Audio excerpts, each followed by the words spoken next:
Hello my friends, in this video I'm gonna read a summary of the book The Art of Walk by Jeff Goins from www.samuelthomasdavies.com and summarized by Samuel Thomas Davies. The book in 3 sentences. Number 1, according to Viktor Frankl, there are 3 things that give life meaning: a project, a significant relationship, and a redemptive view of suffering. Number 2, if we want true satisfaction in life, we have to rise above the pettiness of our own desires and do what is required of us. Number 3, clarity comes with action. The 5 big ideas. Number 1, a calling is what you have when you look back at your life and make sense of what it's been trying to teach you all along. Number 2, most people waste the best years of their life waiting for an adventure to come to them instead of going out and finding one. Number 3, sometimes all it takes to make a difficult decision is an affirming voice telling you what you know to be true but you still need to hear. Number 4, regardless of natural talent or the lack of thereof, every person has the ability to improve themselves. Number 5, the basic idea of portfolio life is that instead of thinking of your work as a monolithic activity, what if you chose to see it as the complex group of interests, passions, and activities it is? The Art of Walk summary. Maybe we all have the power to turn our lives into significant stories if we start to see our difficulties as opportunities. Viktor Frankl learned there are 3 things that give meaning to life. First, a project. Second, a significant relationship. And third, a redemptive view of suffering. What we want is to know our time on earth has meant something. We can't stagger ourselves with pleasure for only so long before beginning to wonder what the point is. This means if we want true satisfaction, we have to rise above the pettiness of our own desires and do what is required of us.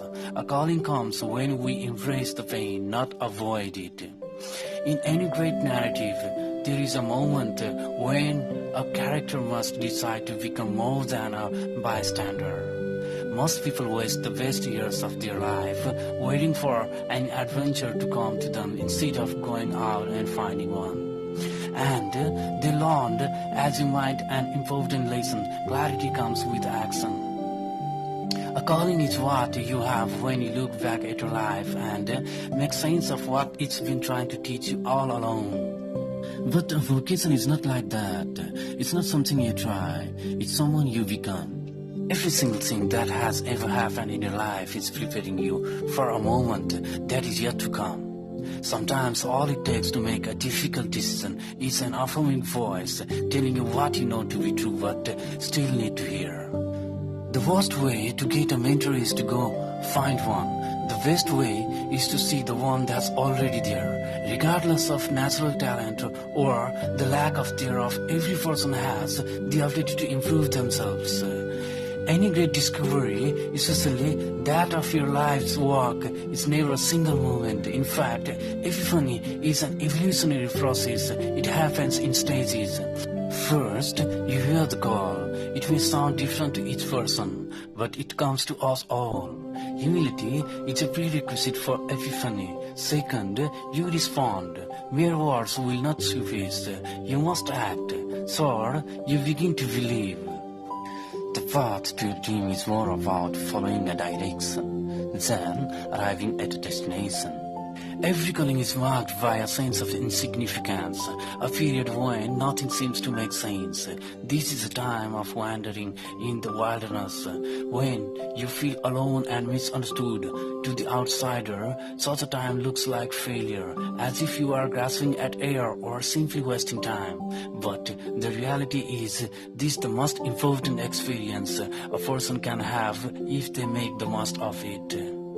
The basic idea of a portfolio life is that instead of thinking of your work as a monolithic activity, what if you chose to see it as the complex group of interests, passions, and activities it is? And what if instead of identifying with job description, you began to see the whole mass of things you do as one portfolio of activity? This idea was first coined by Charles Handy in his book, The Age of Unreason. In the book, Handy lays out 5 different types of work that make up your portfolio. They are free work, salary work, home work, study work, and gift work. Free and salary work are the only types of paid work and are somewhat self-explanatory. Free work means trading hours for dollars, and a salary is a fixed income based on a job description.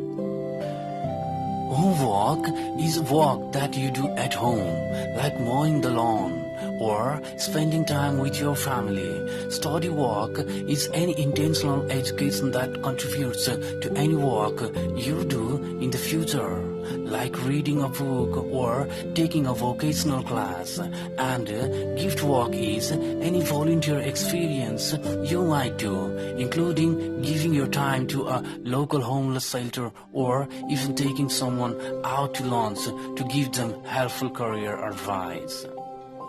Handy Zen encourages what he calls portfolio people to organize their time not based on hours in a week, but rather days in a year.